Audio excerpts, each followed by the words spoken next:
everyone. Well, we are going to be talking about acid reflux, are one of the digestive health issues and how can functional medicine help. I am Amita from Nourish Doc, and joining me is Melissa Homner. She is a functional medicine coach. Welcome, Melissa. Thank you. Thank you. I'm so happy to be here. Thanks for inviting me. Tell us a little bit about yourself before we start, with the actual acid reflux part of it. Excellent. So, like you just heard, I'm a functional medicine health coach. Um, I am the owner and founder of Sagebrush Wellness, and I got started in this whole field of functional medicine as a result of my own health issues. Yeah, kind of fun. Well, Wow. now it's fun.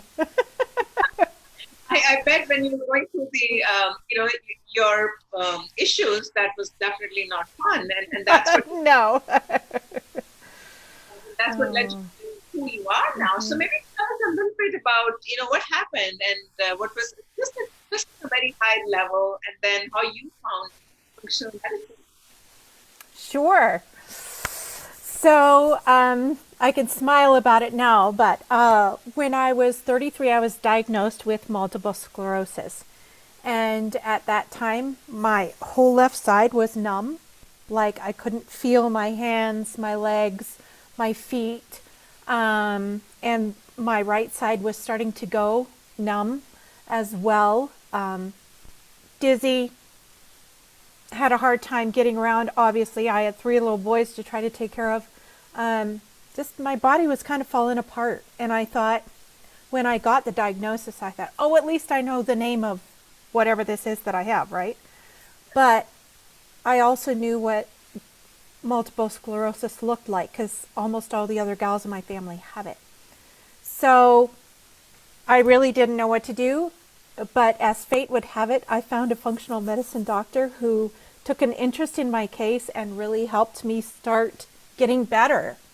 And it was crazy, right? You're not supposed to be able to get better from multiple sclerosis at all. That's not supposed to happen. It took me about 2.5 years for the last symptom to fall away.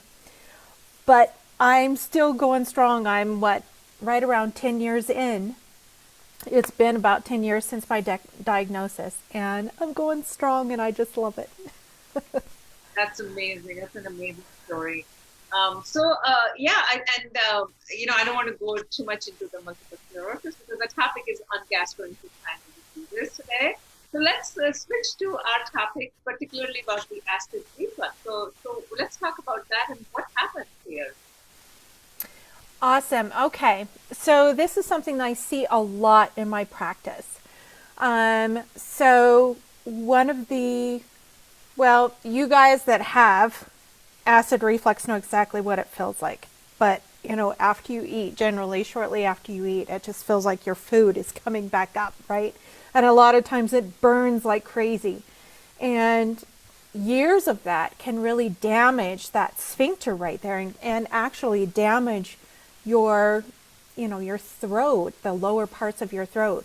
And sometimes it's bad enough that people get afraid to eat or are fearful of trying new foods, right?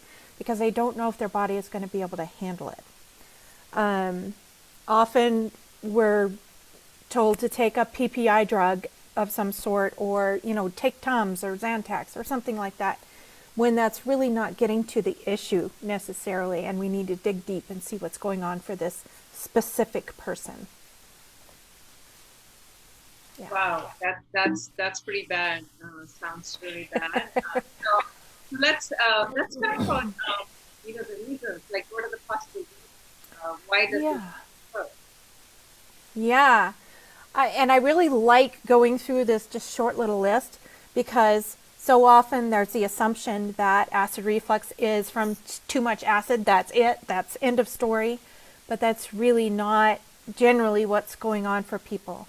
The truth is, usually, not always, but usually, it's not enough stomach acid or the pH balance is off, right? So your stomach acid, the main job that it has to do is to break down those proteins that are coming in through your mouth and into your stomach. They need to be broken down really well before they go on to the next phase of digestion. And when that doesn't happen, it causes some major issues. So stomach acid, not enough, or the pH balance is off. Food intolerances, I see this a lot. Specific foods can actually cause this dynamic in a person. Not chewing well, right? And that one seems so simple and so easy, but if you don't chew your food, your stomach has to like do all this work that it's not set up to do and can't do it really well. So those foods can kind of sit in there and ferment.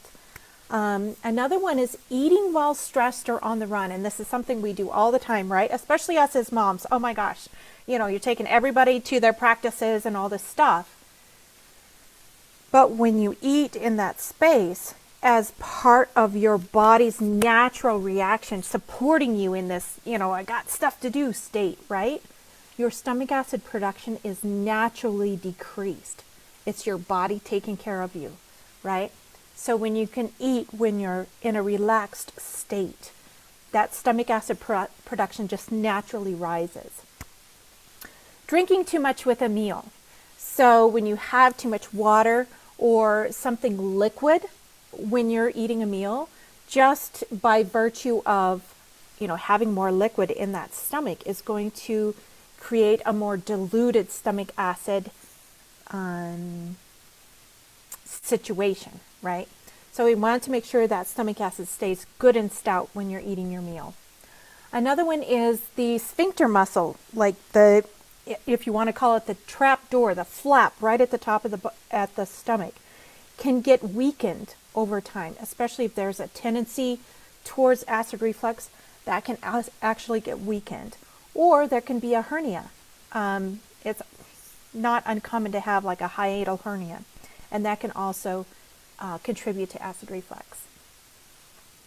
All right, so let's move to your area of specialization, to the functional medicine, and how is that different from a conventional medicine, and what is the approach that you take as a functional medicine coach? I love that question. Oh my gosh. So one of the things that I do differently is I want to understand for each specific client who comes with acid reflux, I want to understand, excuse me, what are the drivers for this specific person, right? And if we need to do testing, we'll do testing. But it's just picking apart the things for this specific person that are actually driving this dynamic for them. Because my goal as a functional medicine practitioner is not to throw a bottle of pills at you and say, good luck, I'll see you next year. It's to figure out why this is happening and help you understand that, and then help you actually allow your body to heal and start to work right. So we're not just, fixing something for a little bit or putting a Band-Aid over it so you can't see it, right? But to actually help the body recover and heal, so you don't have to worry about acid reflux for the next, however long you get to live. And you'll have the tools to be able to know, okay, for me, this is an issue. So for example, some people learn that tomatoes are a food that their body just cannot do, right? And so you know that tomatoes are something that your body can't handle. Or, maybe it's something else, who knows. But as we walk through this process together, you're able to understand how your body works and what you need. You'll have the tools that you need to not just get well, but to stay well, right? So that's my goal. Wow, that's amazing. So maybe walk us through before we go into the recommending supplements. So what are the tools you're talking about in functional medicine? You talked about the diet, of course, then the testing will be depending on very detailed analysis of a client, right? In the sense like you kind of want all the questions, all the that they're facing symptoms or kind of dietary issues, right? And then in addition to the diet, is it like lifestyle or supplements and then exercise? I mean, what are the other tools? What is the other toolbox is what I'm trying to get at from a higher perspective? Oh, I love this because it varies so much for each client. So when a client comes to me, we start off with their a really in-depth like symptoms questionnaire, health history, all of that. And any testing that they've already done, like say for example, they've already done some food sensitivity testing. That's going to be really critical. So we'll start out with that, and from that basic set of information, we can decide, do we need further testing? Do we need fresh blood work? Do we need to do a food sensitivity test? Do we need to do a GI map, which is a stool test, to really check and see if there is things like H. pylori or a bacterial imbalance in the actual intestinal tract? Yeah, but that initial batch of information that I get from a client really helps to guide what kind of further testing do we need. Does that answer your question well? Yeah. So once you've done the testing and you know the problem, let's say hypothetically, and the recommendation will be on the diet, fixing the diet, lifestyle, and then supplement with the supplements. I mean, that's right. That's a lot of it. So lifestyle is a big deal. Stress is a big driver for acid reflux long term. So lifestyle, mindset, how you choose to think about your life, food intake. We'll definitely probably be using supplements at least in the beginning to be able to help the actual stomach lining heal. And exercise is great, but that's part of the mindset and the lifestyle piece as well. But we address the whole person, everything that is contributing to this issue. Yeah. So the prescription would be diet correction, supplements, mindfulness, in the sense some exercises, or you can say that, right? Lower down the stress and the lifestyle, right? Yeah. Stress, knowing how to deal with stress is probably the biggest underlying thing that we would work with, from the beginning clear to the end. Because if we can master that, if the client can master that, that's a biggie. So the stress management of stress, there are so many techniques right now, like mindfulness, yoga, breathing exercises, counseling. So is it a one that you recommend, or you just go with whatever, like in the sense mindfulness? Yeah, because whatever we like, we'll go through. Using the client's intuition is really brilliant. Okay. Because we know inside what we need, and we know inside what clicks with us, right? So whatever we choose as a way to really support ourselves with the stress piece, it has to work, right? It has to resonate with us, and it has to be something that we like. So, that's all part of that, figuring out what the client just really resonates deeply with the client, so that it's something they can actually use and enjoy using. Got it. All right, let's come to the supplements now. You said initially you will recommend supplements just to make sure the stomach lining is in place for any deficiency. So let's talk a little bit about common supplements. This is not a medical advice, guys. This is just educational. We're just bringing Melissa to educate all of you who have acid reflux. So that's the intent of this talk today. Correct. So supplements, probably the only one that I would suggest, broad spectrum to just about anybody, would be just a really good, clean digestive enzyme, a broad spectrum enzyme.